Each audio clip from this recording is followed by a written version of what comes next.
मध्य प्रदेश से कांग्रेस की राज्यसभा उम्मीदवार रही मीनाक्षी नटराजन को सुप्रीम कोर्ट से आज बड़ा झटका लग गया।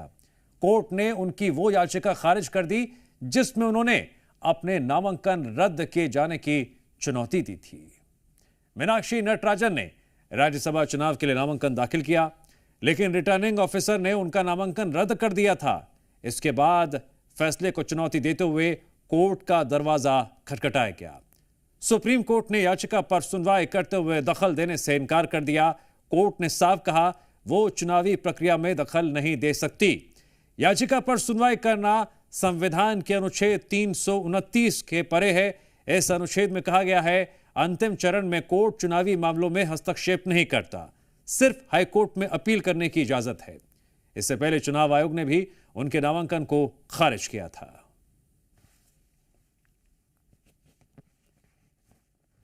आज माननीय सुप्रीम कोर्ट ने मीनाक्षी नटराजन जी के द्वारा जो रिट पिटीशन फाइल की गई थी, जिसमें उन्होंने निर्वाचन अधिकारी के उस फैसले को चैलेंज किया था, जिस फैसले में उनका कैंडिडेचर निरस्त किया गया था, आज उस फैसले के विरोध में जो उन्होंने यहां पर रिट पिटीशन दायर की थी, उस पर उनके लॉयर अभिषेक मनु सिंघवी जी ने आर्गुमेंट किए, पर ऑनरेबल कोर्ट ने उनकी पिटीशन ये कहकर डिसमिस कर दी कि 329 में under article 329 there is a bar और वो इलेक्शन पिटीशन में जा सकते हैं, लेकिन यहां पर कोर्ट में उनकी पिटीशन डिसमिस कर दी गई। वहीं याचिका खारिज होने के बाद मध्य प्रदेश से कांग्रेस की राज्यसभा उम्मीदवार रही मीनाक्षी नटराजन ने क्या कहा वो भी सुनिए। मीनाक्षी नटराजन इस वक्त हमारे साथ हैं। मैम, क्या कहेंगी आप? आपको निराशा हुई सुप्रीम कोर्ट के? मुझे कोई निराशा नहीं है और मुझे ये लगता है कि निराश होने का अब हम में से किसी को कोई अवकाश नहीं है जो लोकतांत्रिक मूल्यों के लिए लड़ाई लड़ रहे हैं। मैम, भोपाल से लेकर दिल्ली तक प्रोटेस्ट हुआ, चुनाव आयोग गए, सुप्रीम कोर्ट गए, फिर भी लेकिन आप कैसे देखती हैं इस फैसले को? लगा कि न्याय नहीं मिला? मैं ये मानूंगी कि माननीय उच्चतम न्यायालय पर मैं कोई टिप्पणी नहीं करूंगी, क्योंकि वो संवैधानिक दायरों के विपरीत है और वो उचित नहीं है।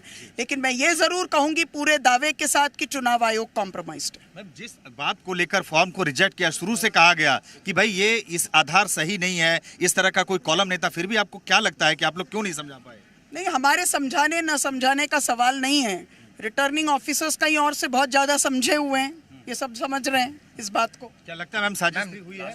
जी, आपको लगता है कि एक सियासी साजिश हुई है? सियासी साजिश नहीं, ये सियासी गठजोड़ है और भारत के हर संवैधानिक स्वायत्त संस्था को कमजोर करने की साजिश।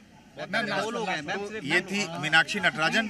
कैमरामैन शिवशंकर के साथ सुमंत कुमार, जी मीडिया, दिल्ली।